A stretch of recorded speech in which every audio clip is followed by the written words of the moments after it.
Forget gurus. Forget anyone claiming to be an online business expert without going through the challenges of entrepreneurship themselves. The Real Money, Real Business podcast is here to prove the best insights in online business comes from your fellow online business builders. We dig into stories of entrepreneurs selling their business on the Empire Flippers marketplace so that you can learn how they made their business profitable, how they overcame obstacles, and what lessons they learned in their online journey. If you want to take your business and your knowledge to the next level, you've come to the right podcast. Let's get started.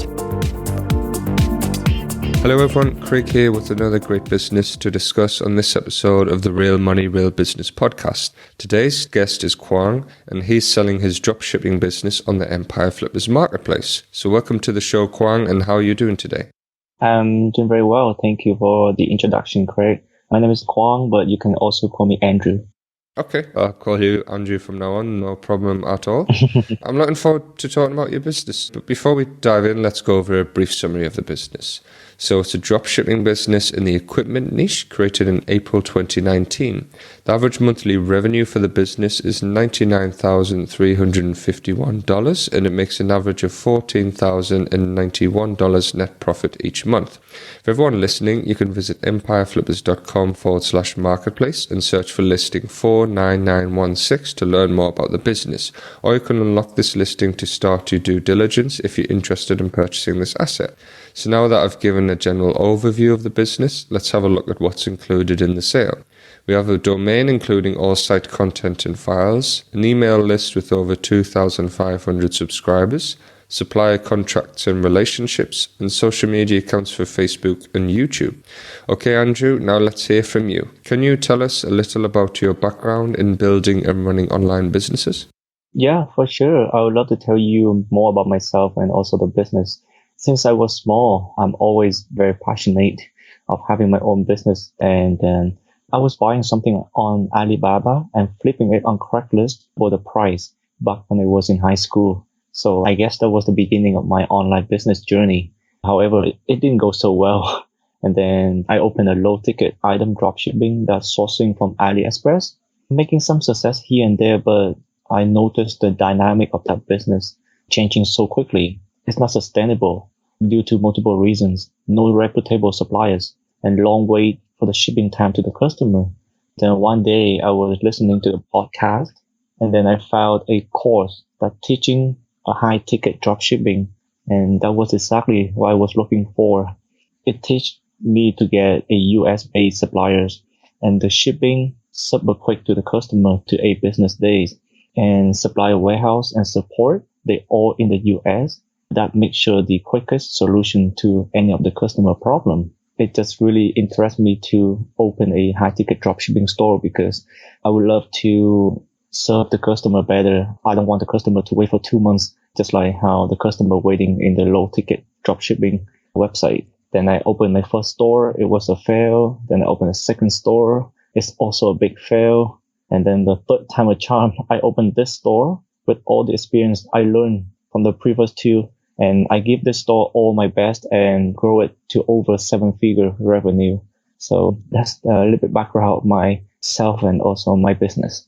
Wow, great. That's an inspiring story. So what was it that you learned from building the previous businesses that you applied to this business that we have for sale today? Yeah, for sure. So my very first dropshipping business, that was the low ticket. I learned that the customer is the bloodline of the business. I need to take care of the customer well. However, in the low ticket dropshipping, I couldn't take care of customer well because the waiting time for that business is 2-3 months for the shipment to arrive to the customer door. So it's just very hard to make the customer happy and also sustain that business. So I brought that mentality over to the high ticket dropshipping store, this 7-figure revenue store. I want to make sure that every single customer that I have in this high ticket store is happy when they visit my store, when they make a purchase, and even after sales support. I make sure every single customer is well taken care of. That just like how I want all the business to treat me, that's how I treat the customer well. And also the marketing aspect, learn how to do Facebook ad and learn how to managing my time was very crucial in lesson that I brought over from my previous business to this business. And that's how I'm been able to grow this one in the short period of time to over 7-figure. Excellent stuff. So you mentioned you do Facebook ads. So you also run Google and Bing ads, and you run cart abandonment campaigns via email. Could you just talk us through your marketing funnels and how those work? Yeah, 100%. So majority of the time, this business making money from Google shopping ad, Bing shopping ad. And then once the customer visit the website, if they decide to purchase, then that's good. If they not decide to purchase, then I will retarget them again on Facebook with the retargeting campaign on Facebook running 24 hours a day to capture those extra sales. And then I do have the abandoned cart emails series that will be able to recover those customers that come to the checkout but decide not to enter the payment. And it's been working well. And I've been able to scoop back many sales with those retargeting and abandoned cart series. And one thing I want to mention is I'm very, very confident that whatever I'm doing for this store right now is just a tip of the iceberg. And I'm already crossing the 7-figure mark because I'm not even seriously actively promoting on the email marketing.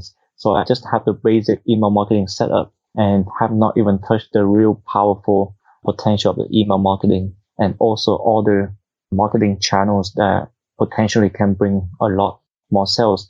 So whatever I'm doing right now is very basic stuff, and I'm able to cross that 7-figure mark. For me, I think the potential for this store is still very huge and having lots of room to grow. Okay, so if you were to keep the business, what are some ways that you would try to grow it?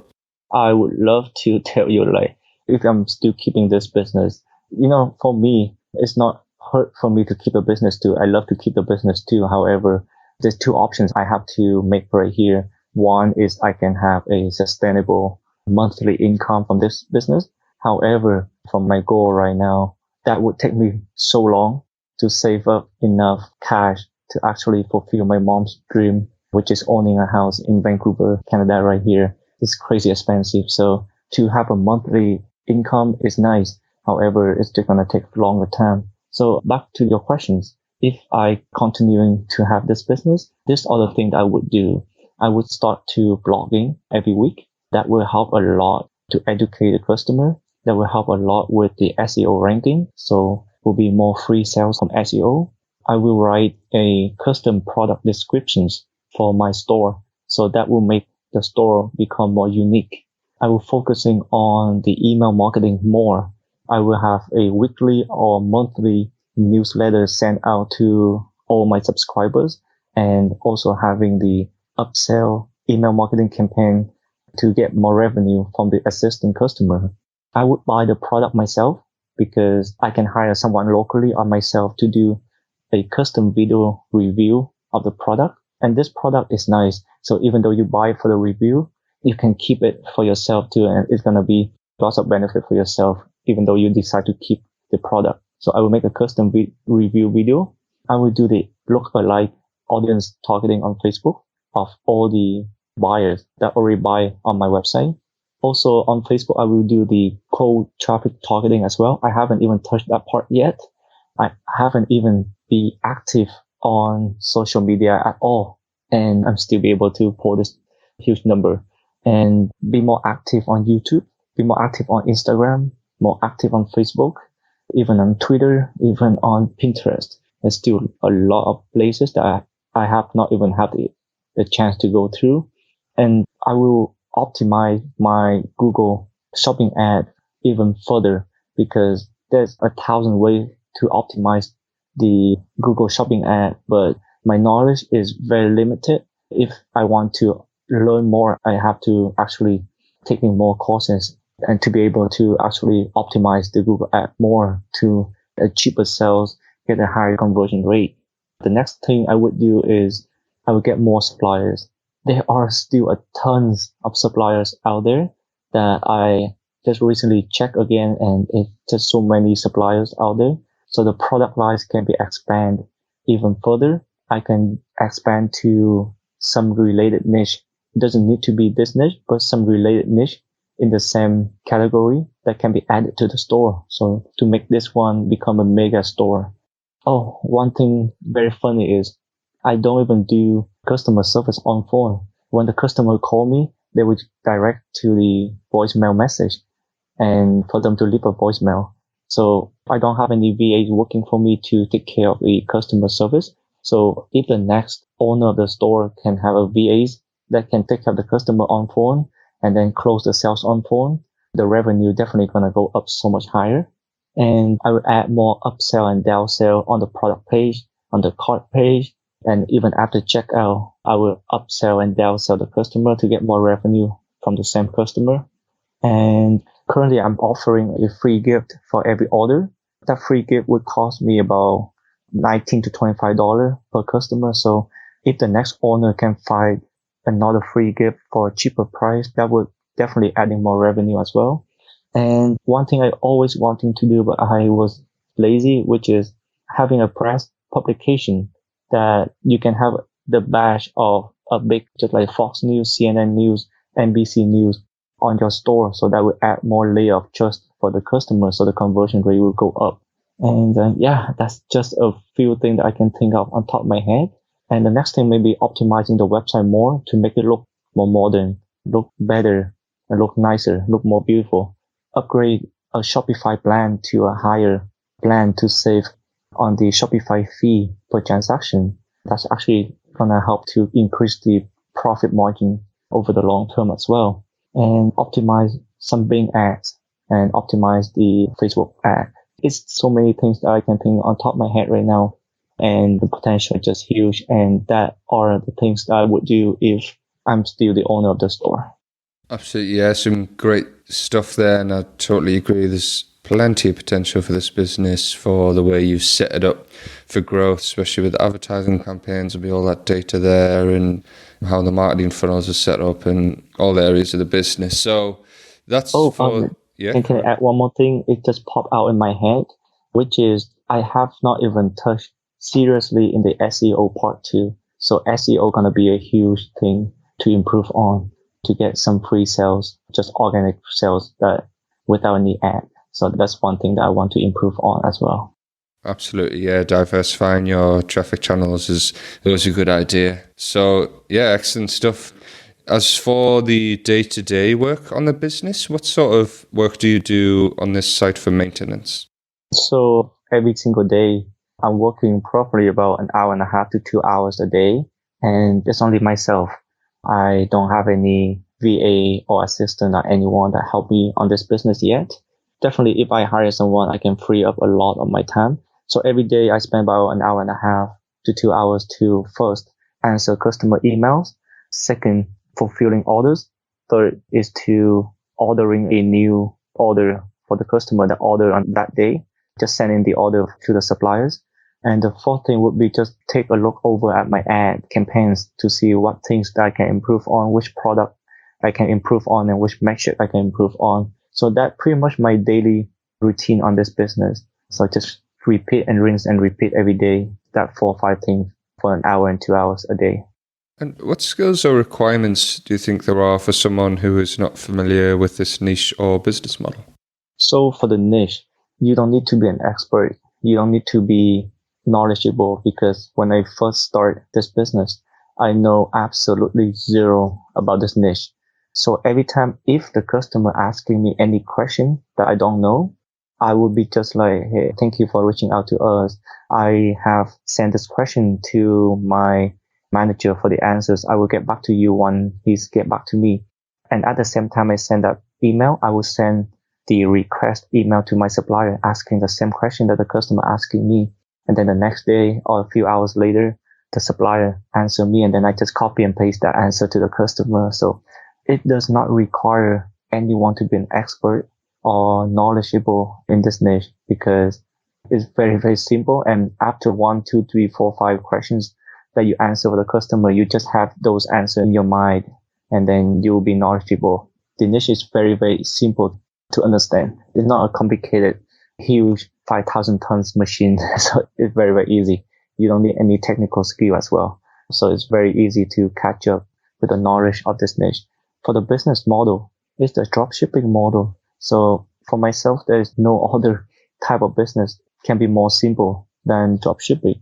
So every day when the customer places an order on my website, I just have to send the same information that the customer give to me, the shipping address and the model number, to the supplier. And then the supplier next day will confirm and then give me back the tracking number. And then I just have to give that tracking number to the customer, just going one cycle. It's very, very simple. Okay, that makes a lot of sense. So is there anything you learned from this business that you will apply to future sites or businesses if you decide to continue your entrepreneurial journey? 100%. For every single business that I start, I can always learn something from it that I can carry forward.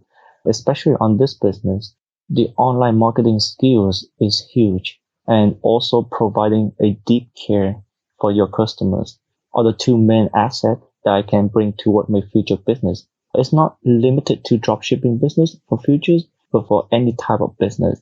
Because one of my goals after leaving this dropshipping business, I want to own my own brand in the environment friendly, such as bamboo straw, paper straw, and all that stuff. So I really want to have my own brand in those kind of stuff. So I definitely be able to bring my online marketing skills and deep care for the customers, the great, wonderful, excellent customer service skill toward the next business that I plan to start. Yeah, it would definitely bring over. Okay. Was there anything you tried with this business that didn't work out for you? Initially, one mistake that I make on this business that I really want to pass it over to anyone, that is, it's the high ticket item. It's $600, $700, $800, $900 item. So initially when I first started, I was trying to cold targeting on Facebook, to just randomly targeting people on Facebook and trying to get a sale from them. But that doesn't work so well, because when I do a low ticket item, it was like $29 per item. So people on Facebook, they are there to look at their friends' stuff. They're not there to buy stuff. So when you show them $1,000 product, they very, very less chance of them for buying. When I first started, I've been wasting like $400-$500 on this, and it doesn't work. So I shut down Facebook ad for a few months. And then I just focus on my Google ad, because on Google, people there to find the stuff they want to buy. So the conversion rate is higher. The click-through rate and all the other metric is so much higher on the Google ad, because they're actually looking for the stuff you're selling.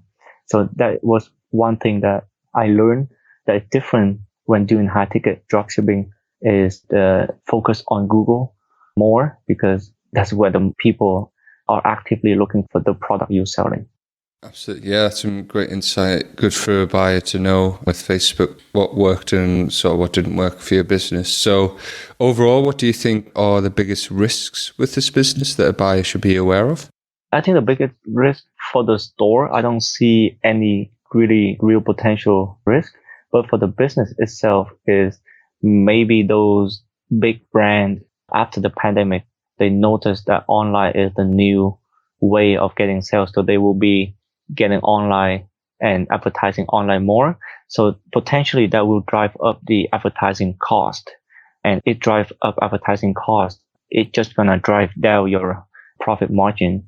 However, even though I think it's a risk, but this risk can be counterattacked if for every customer, instead of just selling that single item, if I can upsell that customer, if I can do email marketing on that customer, and if I can just try to find more way for the same customer to spend money, doesn't matter if the cost of advertising going up, it would just not hurt the business so much. So there's definitely a risk of increasing in advertising cost after the pandemic because of people going online to advertise more. However, there is also a solution for that risk.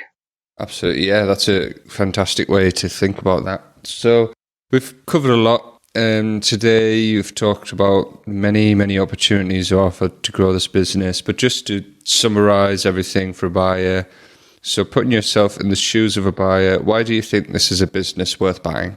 So if I'm in the shoes of the buyer, I have mentioned it multiple times during this interview, and I'm very passionate about the real potential of this business, because I said earlier in the interview, what I have done for this business Personally, I feel I'm just at the tip of the iceberg. I haven't even touched into the deep stuff that potentially can bring even more revenue into the store.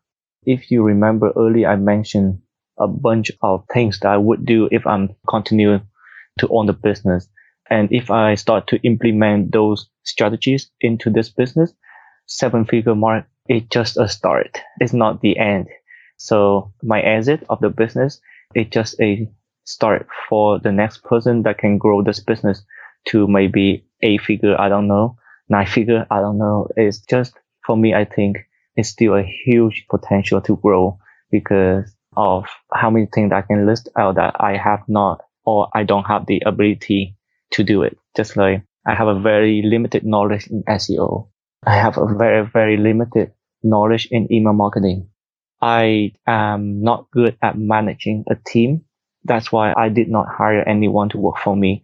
So that took away lots of my time, an hour and a half to 2 hours a day. If I can hire someone, then I can free my time and let other people to grow my business. So there's a lot of potential for this business that a next owner can do that myself, I'm just not capable of doing those stuff yet. And that's why I really think it's going to be a very potential business and potential big earning revenue and profit for the next owner.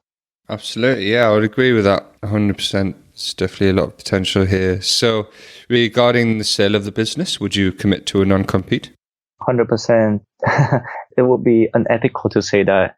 And I would feel so bad to say no, because non-competing is the correct way. Because if I'm passing this little baby into the next owner, I'm not going to go ahead and open a different one to compete with the next owner.